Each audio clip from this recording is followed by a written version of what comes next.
Hello and welcome back to my channel where I like to have fun with beauty while also being critical about what I accept in my collection. Today is going to be the beginning of a series.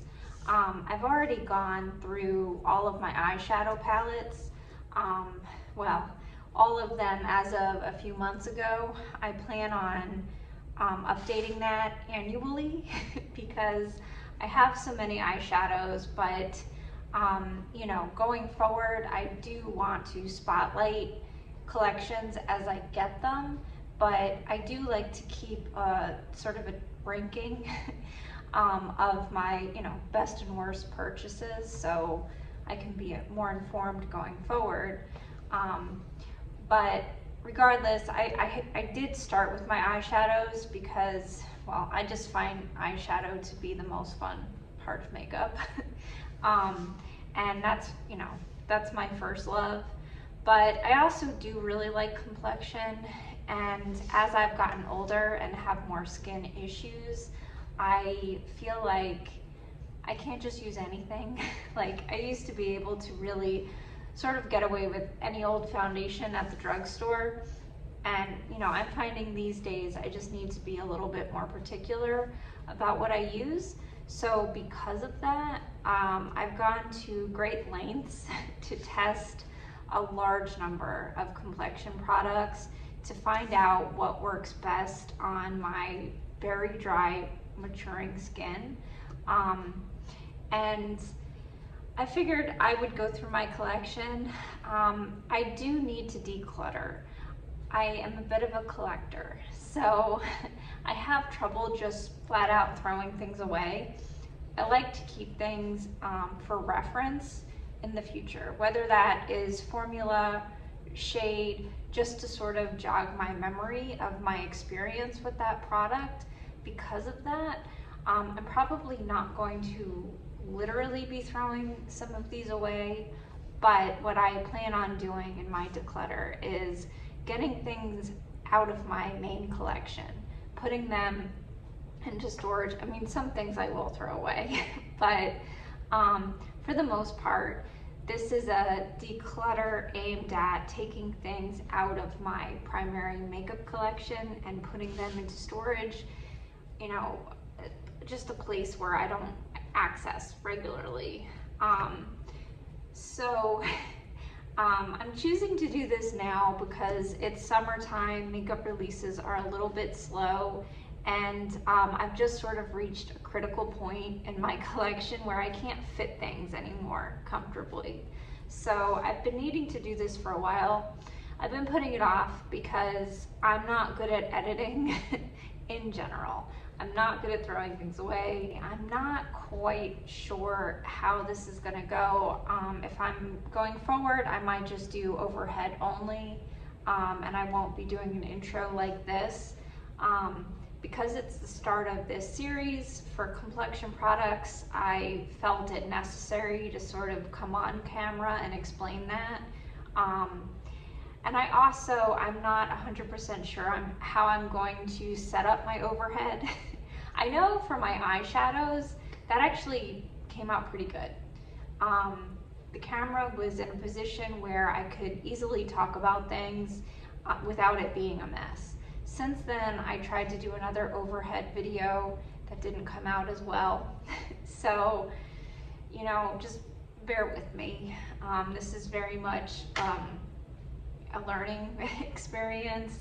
I'm hoping that by doing these videos, I come up with a better system for all of that. So I want to be able to show things clearly. The biggest difference between this and the eyeshadow videos is that in those videos, I put a big emphasis on showing eye looks. I find when I watch ranking videos, yeah, it's great to hear somebody's thoughts off the cuff about their different palettes, but I really want to see swatches and I want to see eye looks. That's how I like to evaluate palettes. Really not just one or the other, because something can swatch well and not translate well on the eyes. So I like to see both. So I went to great lengths to include eye looks and swatches in those videos. these will not be as detailed. When relevant, I will put swatches in. And you know, I'm hoping by the time I get to blushes, I can do some live swatches on my arm, because, you know, I do think that, you know, swatches for blushes, you're really mostly looking at color. So I think that could be useful. For my foundations, I'm going to put in close-up photos of my favorite foundations, because I think that's the most relevant. For a lot of this, they're very old and I won't be using them. Some of them are too old to where it's not even safe. So, you know, I'm just going to sort of play it by ear and use the content that I have collected over the years of these different foundations and concealers. I'm gonna start with foundations, and then depending on the length of that video, if it makes sense, I'm gonna keep going and do all of my concealers, but that's just based on timing. So without further ado, this is the beginning of my complexion videos, and today we are doing foundations, and after that, concealers. So I hope it's helpful, and I'll see you at the end. Okay, so I'm really hoping this angle works out. And I'm going to start going through my foundations. These, unlike my eyeshadows, are not quite as organized in terms of absolute worst to best. I am going to start with my least favorite, but I'm not going to say that they are 100% in a very specific order. I'm actually going to start with the ones that I plan on decluttering. So they're all bad. You know, I don't think one is necessarily worse than the other, but they're all bad for me. I should say, I'm 40 and I have excessively dry skin that is a little bit sensitive. I'm going to start with the declutter pile, then just the less used ones that I am keeping in my collection, and then I'm gonna end with my two favorite. And, you know, rather than make you sit through the whole video, I mean, there will be timestamps, but I did want to just, you know, spoiler, these are my two favorite, the Chanel No1 and the NARS Light Reflecting. For my skin, these are just the two foundations that work the absolute best. I really, for several years, I've been trying foundations, and I mean a lot. They're not all here.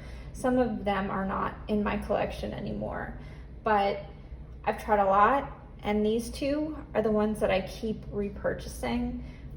The Chanel is slightly thinner, and the NARS is slightly thicker, but it's also slightly more hydrating. So the NARS is my everyday go-to foundation. It's also more affordable, so that's another reason I use it a lot more liberally. The Chanel is more of a special occasion foundation. If I'm going out at night and I really want to look perfected, it's the best Chanel that I've come across, and I've tried a few different versions of it, but the No1 is my favorite. So, you know, so in case you were wanting to skip to the, like, just tell me what the best of the best is, for me, that's these two. All right, so I will, like, sort of go back in time. So this, when I first got into makeup, I was, I don't know, in my teens, and I swore by the Maybelline Superstay, and I guess that's this. It went through a few different iterations. For a while, I was, you know, going out of my way to purchase the older version because I didn't like that they changed the formula. That probably happened when, I don't know, I was like 30, 35. I was still wearing this stuff. I was only buying my makeup at CVS. I was never going anywhere else. You know, that all changed when I turned 37, but this was my go-to. And I keep this bottle just for like nostalgia purposes, but I definitely can declutter it because it is way too old to use. This would dry my skin today. That and the one that I found after that I love just as much was the Catrice HD coverage. I loved this stuff. When I had my less mature, more easygoing, normal skin, these two were fabulous. You know, they really worked well for me. So I have to say, even though they no longer work for me, if I had different skin, I would use those again. They were both great. They were full coverage, which, you know, it's debatable whether that was appropriate, but I always felt better in full coverage when I was younger. This was another one, Maybelline Fit Me. This has SPF in it, so I think I bought it for that reason, but it's still full. So I think this was a shade miss. When I first started getting into makeup, I went to, I don't know, I think it was Blue Mercury with my sister, and I just sort of asked them to help me, and they came up with this. This is the Trish McEvoy Even Skin Water Foundation. It's very lightweight. I liked it, but yeah, I don't know. I never really fell in love because it didn't really cover I have a lot of pigmentation from post-acne marks, and it just didn't quite do enough. So that is very old, time to get rid of that. This, you know, I think I got this for free in a gift with purchase or something, Clinique, even better. Again, just for me now, I can't use anything with SPF in it because it dries my skin. For me, it doesn't matter if it's mineral or chemical. It all has that effect.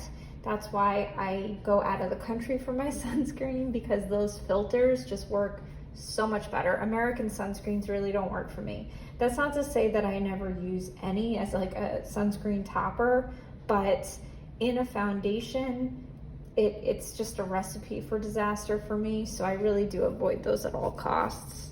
God, I tried so many of these. The Sephora Best Skin Ever. You know, so many people gave this a rave review. I never liked it. I think it's too thick. I just think it never looked good on me. It was cakey and just generally not flattering. So, the next thing I just wanted to include, as you can see, this is quite expired. My mom had bought the Chanel, I'm gonna put a picture of it. The name is escaping me in this moment, but she was kind enough to give me quite a generous sample in this bag. This didn't work for me. It was too thick and while having light coverage. So I'm like, if I'm gonna use a thicker foundation, at the very least, I want it to have some coverage as a trade-off for that thickness. Otherwise, I'd rather things be lighter weight. I use a lot of skin prep with my dry skin, so I don't know. This just, when I heard people with dry skin review this, they made it seem like it was the best thing under the sun, and it just really, it didn't impress me the way I was hoping it would. So it's time to let go of that one. I'm trying to think. That might be, I guess, no, there's a few more. Okay, this is the declutter. This is the Koh Gen Do, the Aqua foundation in the compact. Some of these I just don't have that much to say about, and you know, the compact itself is cool, the way it works, but this was another one that built up enough to actually have some decent coverage. It clung to dry patches, and I bought it because it was a deep discount. It was like heavily discounted. Now, I do want to try the Aqua foundation and some others from them that I think would work better for me. But the compacts, for me, I've never had good luck with a compact foundation. I think they're better suited for people other than myself for whatever reason. I like medium coverage. I don't need full coverage, but these for me, they don't cover enough. They don't tend to work on my dry skin, and yeah, I don't know. I tried a bunch of different times to make this work for me, and I was never able to. So that's leaving my collection. Another one that's leaving my collection is the Tower 28 Sunny Days. So many people love this. This went viral. Because of that, it sold out in my shade. So I wound up, it was so silly of me, but I wound up getting it in like a shade that I thought I could make match rather than my shade, just because I was that desperate to try it. So I think this is 2.0, Mulholland is the shade. I'm not really sure, but this, I'm thrilled, has an expiration date on it. So this expired in August of last year. So the SPF is no good anyway. I was gonna use this as a SPF topper when I'm gonna be in the sun. So I have certain foundations that I bought just for that reason, and this was one of them. But this was so runny and greasy, and it made me feel like a greasy mess. I really never felt good when I had that foundation on. Some others that I'm getting rid of for expiration reasons are these from Estee Lauder. So I bought a new one this year that is staying in my collection, but I got all of these at 50% off, so that's why I have so many. But this one maybe isn't expired yet, but these two are. I just don't have a great shade in Estee Lauder. This is 3N1 and 2C1, and they're both just okay. You know, one's a little bit too dark. I would just mix these. I bought these too light and too dark, and I just mixed them together. What I like about this is it is hydrating, so without being greasy. So I keep this on hand if I live in Florida. So if I'm going to an outdoor event and I want to look nice, so I don't want to look too thick with SPF and too cakey, I will use this because it's SPF 45, so it's decent coverage. I can use it on top of another thinner SPF underneath, and they play well together. It's good for me to always have something like this, so in case I go to an outdoor event. Luckily, I don't have a ton of those, so I'm not needing to do that all that often, but when it does happen, I like to be prepared. So, you know, I love this foundation, but I would never wear it for indoor use because it over time, the SPF does dry my skin out. So this is a, you know, special occasion, but these are expired. So I did keep those for reference when I was buying, you know, the new shades. They're usually 50% off during the Ulta 21 Days of Beauty, that, you know, whatever they're calling it these days, that's when I buy those. The next one I'm getting rid of is this Chanel Ultra Latent Velvet. This was fine when I first started, you know, looking into luxury makeup, but it is so drying. It is so alcohol heavy that when you open it, like, you smell the alcohol and the fragrance. So this is not for the faint of heart. I would say if you have sensitive skin in any capacity, this probably won't work for you. If you have oily skin, on the other hand, this might be fabulous. I think this is an older version of it, but I do believe they still have something, either this, but a new version, or, you know, a very close relative to this that would work great for oily skin. The absolute worst for my skin though.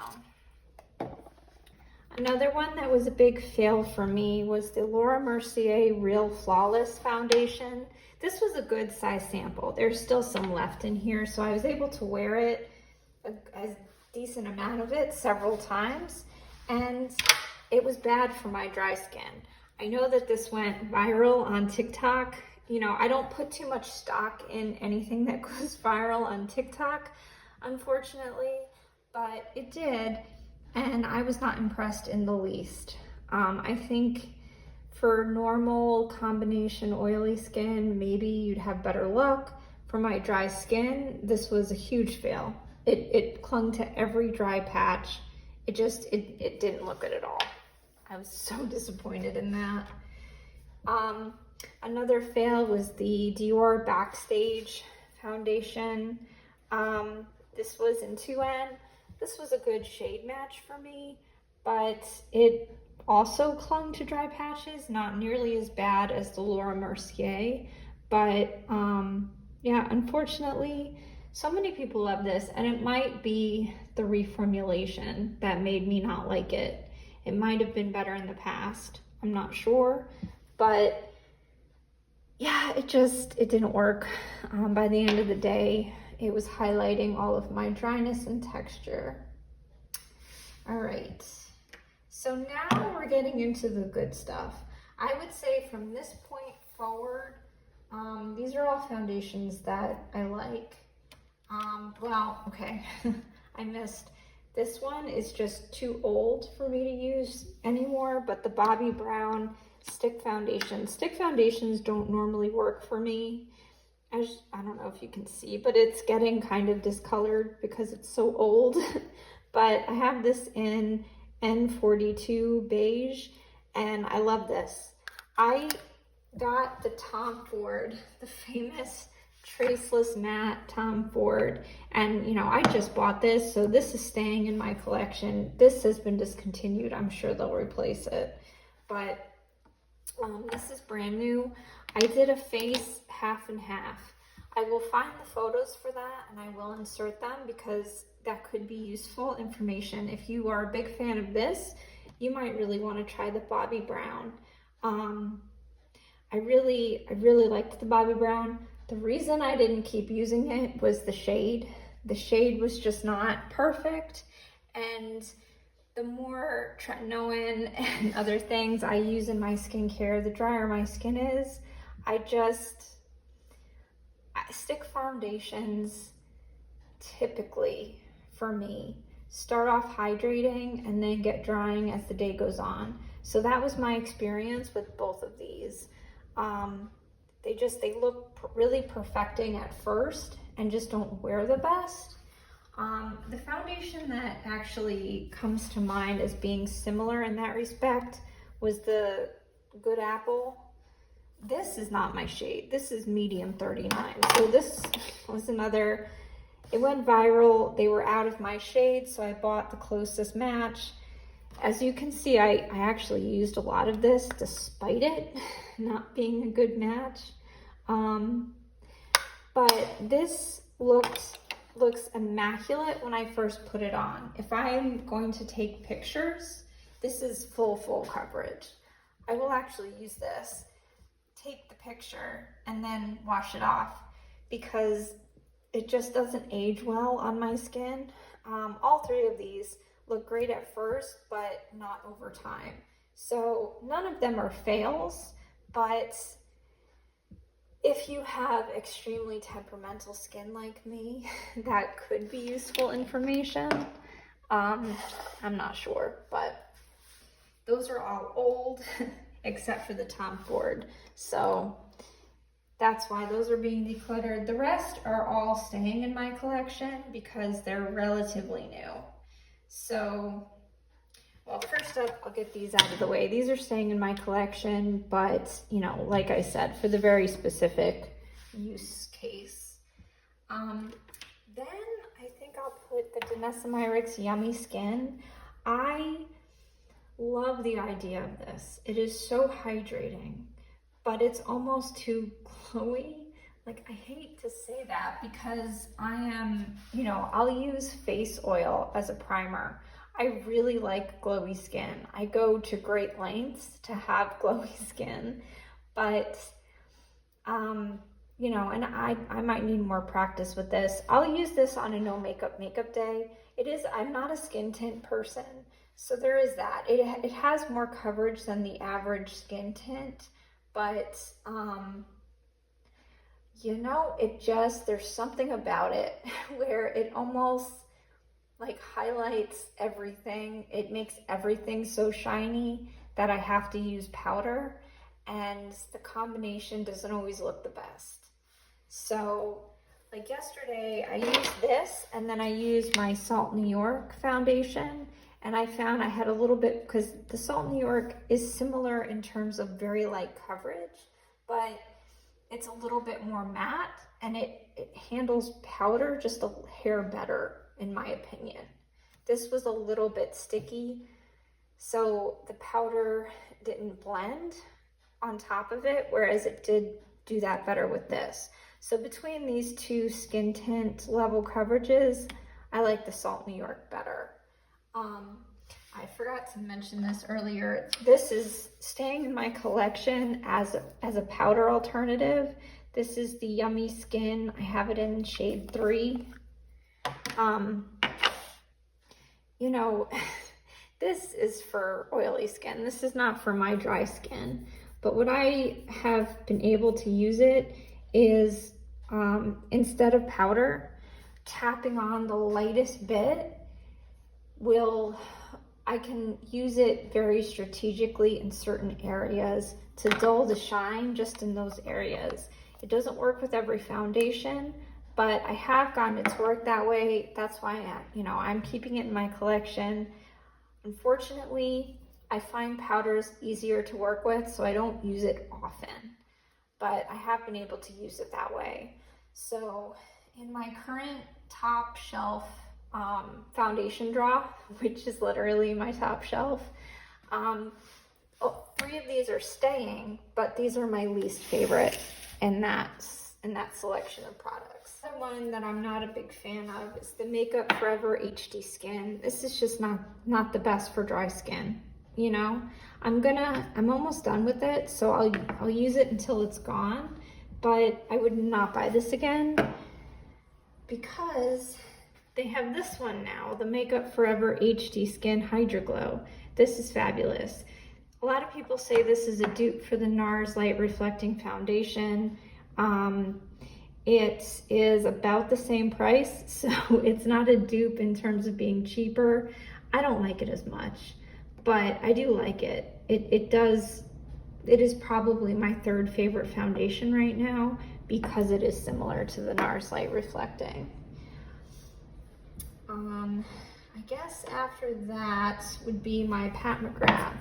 I got this on super sale during one of her she sometimes I should stop saying she, because I don't think the company is, I don't think she's that hands-on these days, but regardless, the company does this thing where they'll put certain items on fire sale every once in a while. So it's good to always sort of pay attention, because like randomly the concealers will be like 70% off, just like randomly for no reason with no other sale. That's what happened with this. This was on like a fire discount. I got it for like 20 bucks. And I have light medium 9. I actually really like this foundation, even though it does contain some alcohol, so it will dry my skin if I wear it all day. But what I love about it is how thin it is with having such a good amount of coverage.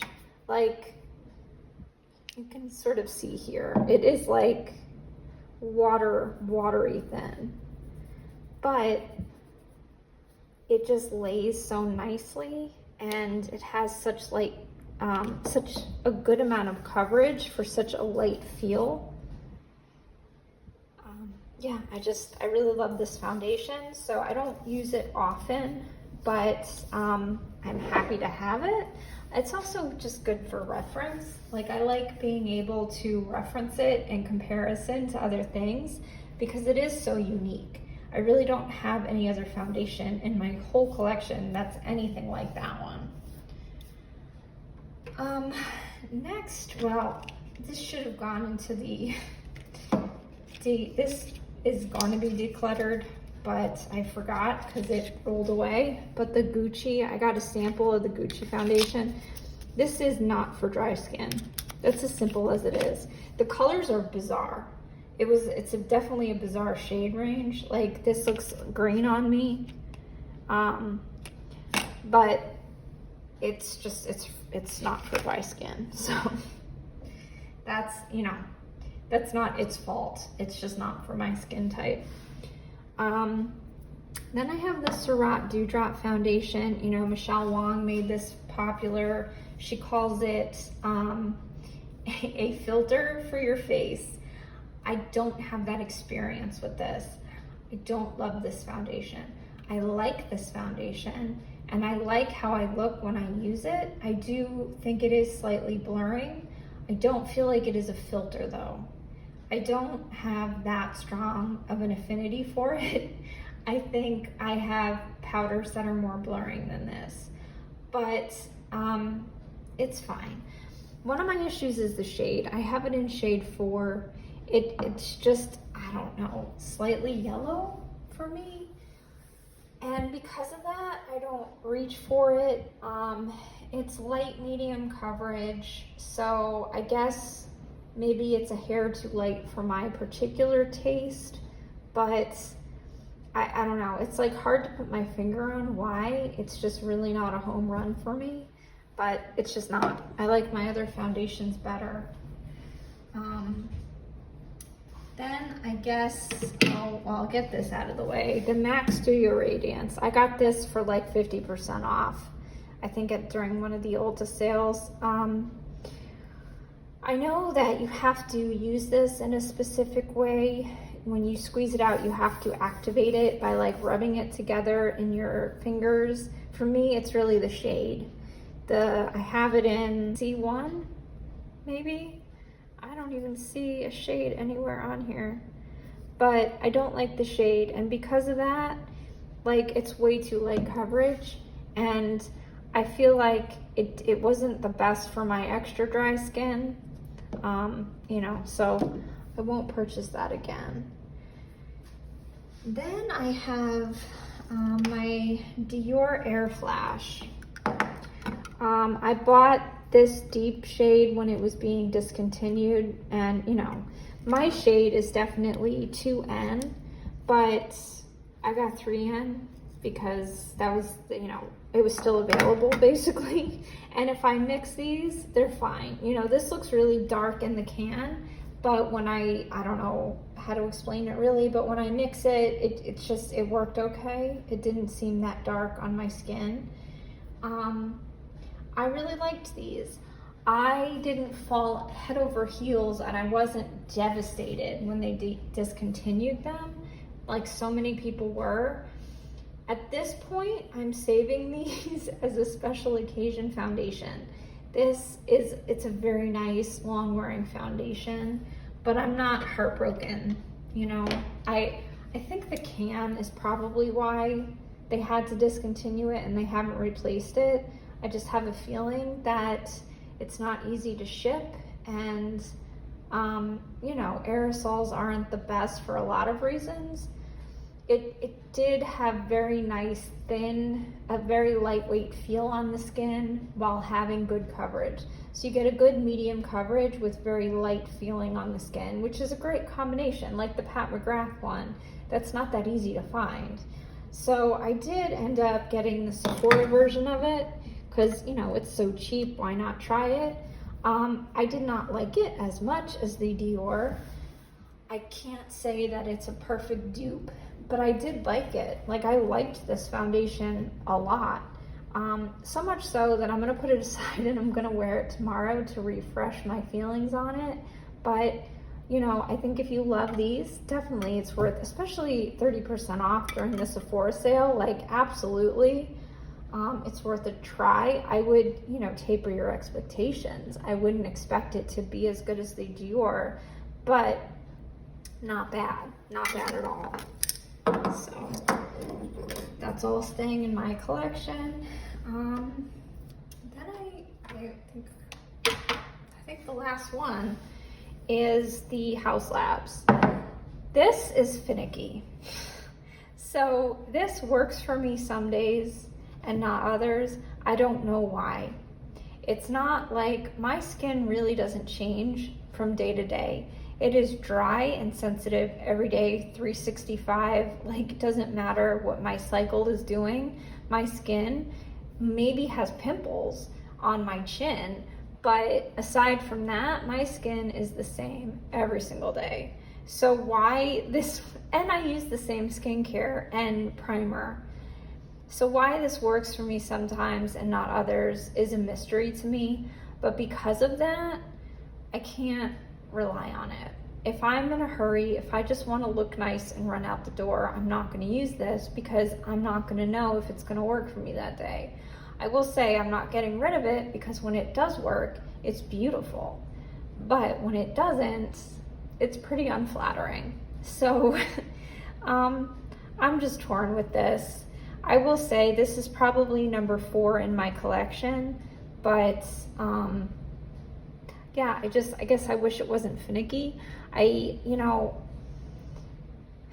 it's like medium weight, so it's good coverage without being too thick, but it's not exceptional in any way. So I don't know how to explain it, but I would not purchase this again.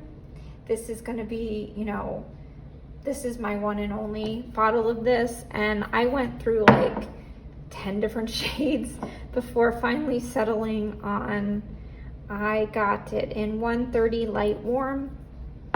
I'm cool, so the shade range is just a nightmare to navigate. But this one works okay enough. I don't have to mix it with anything. Although I do have this in a warmer sample that I do actually mix it sometimes. This is a little light for me, but I don't know. I like it, but I'm not in love. And then we're back to my top 2. So this is an empty bottle of the NARS that I have to declutter, but this is in Deauville. I have several shades. The NARS shade range, for me, they all pull too yellow. So Patagonia is my favorite mixer that's too dark, but right now I have Valeris and Vienna, and I mix these and I get an okay shade. So this is my favorite everyday foundation. The Chanel number 1 is my favorite special occasion foundation. My number 3 is the HD Skin, and then Haus Labs. So as you can see, I do mix the Chanel as well. I have B30 and B20. One's too light, one's too dark. So I mix them. And I need to replace this one. But this is my top 4 foundations right now. These 2 are the repurchases. These 2 are runners up. So I would say if I was to pick a 5th, it would be the Dior Air Flash. That would be number 5. So that's my foundation collection. Editing in some returns here, we have the Yummy Skin Foundation.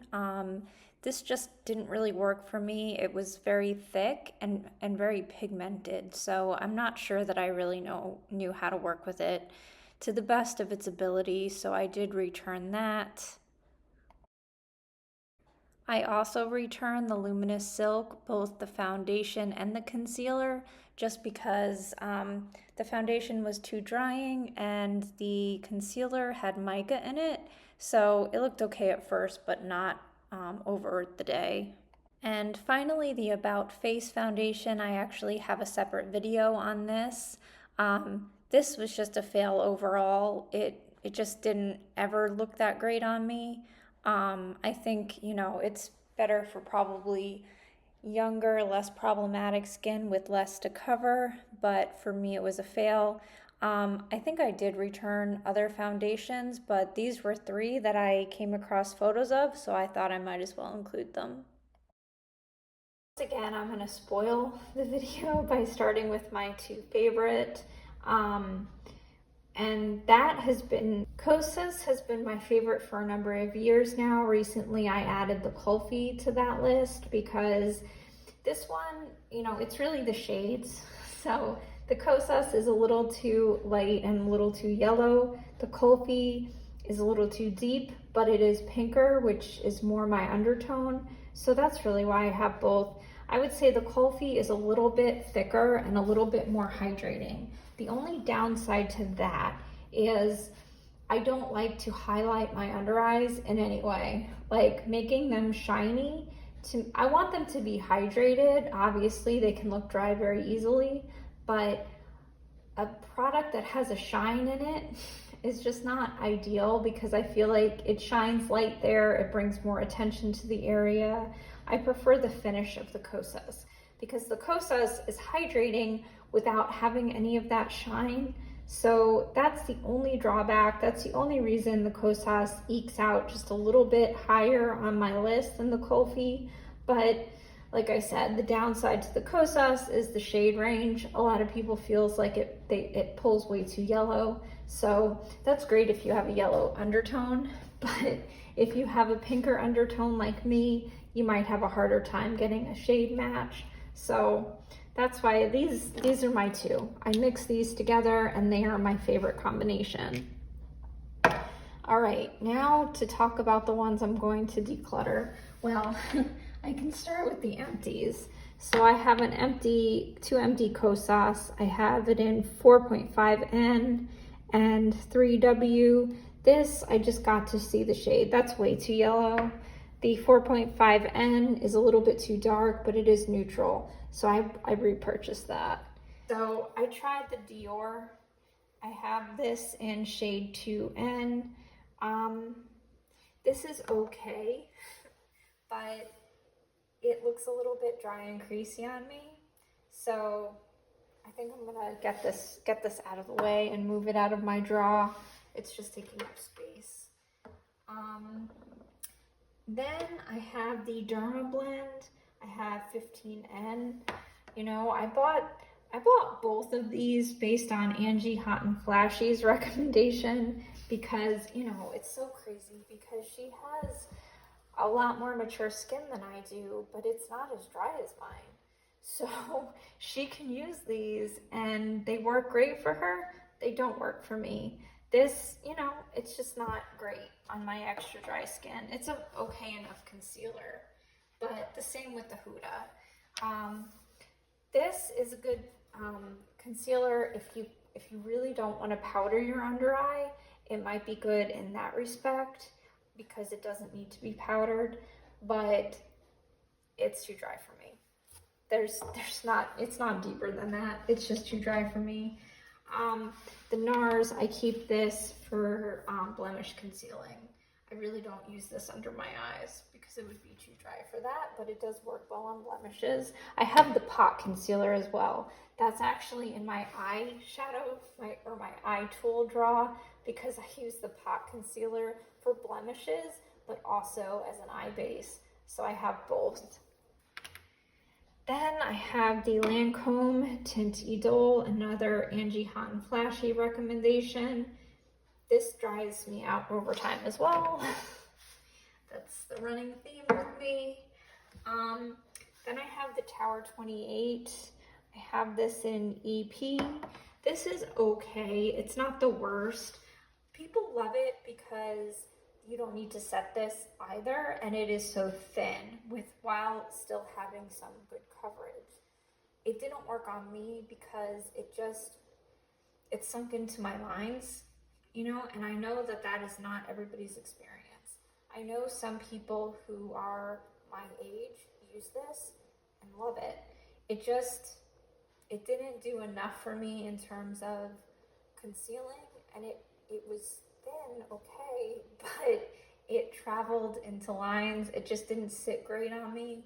So this is like, you know, a personal thing, but it's a good price, and you know, I know people love it, so I can't say that that's 100% true for everybody.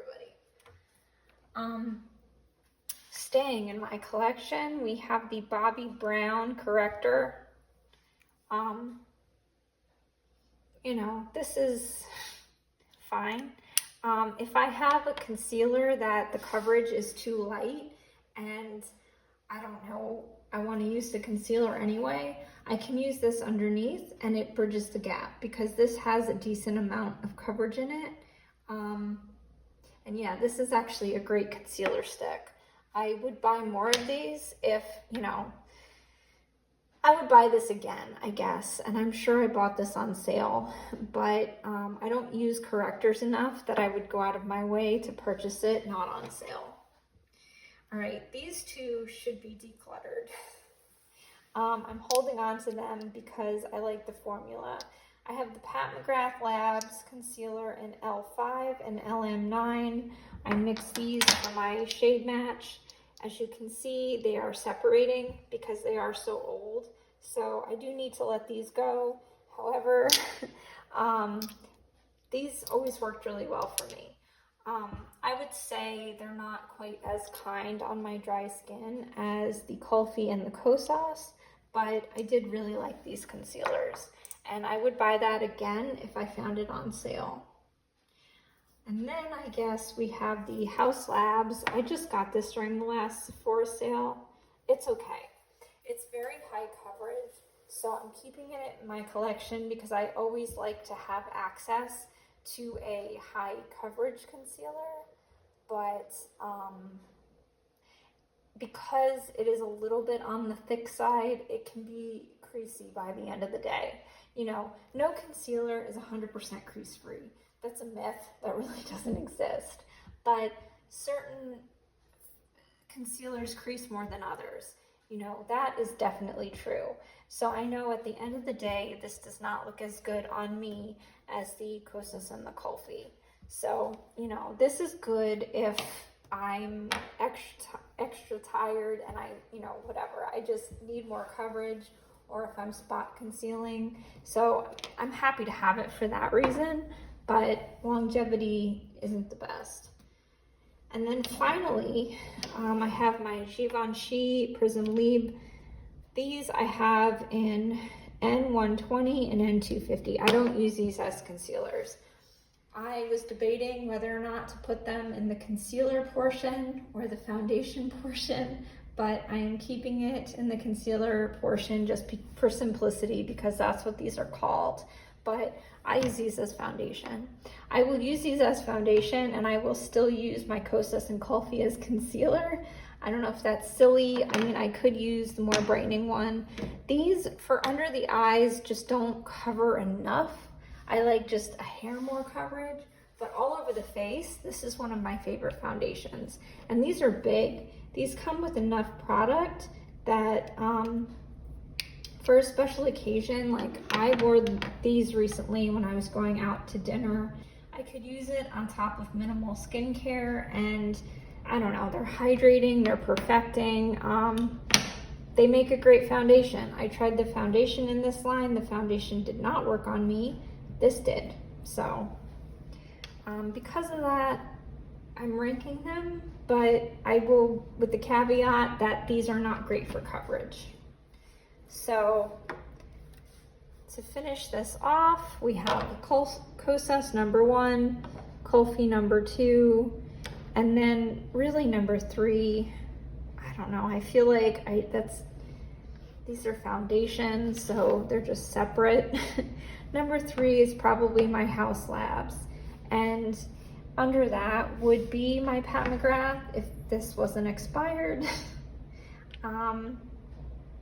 And yeah, I guess below that would be my Bobbi Brown color corrector. So these are my favorite concealers, and yeah, that went faster than I expected. That was good. So because I lucked out and didn't have as many concealers to go through, I can combine these, and these are all of my favorite complexion products for 2024.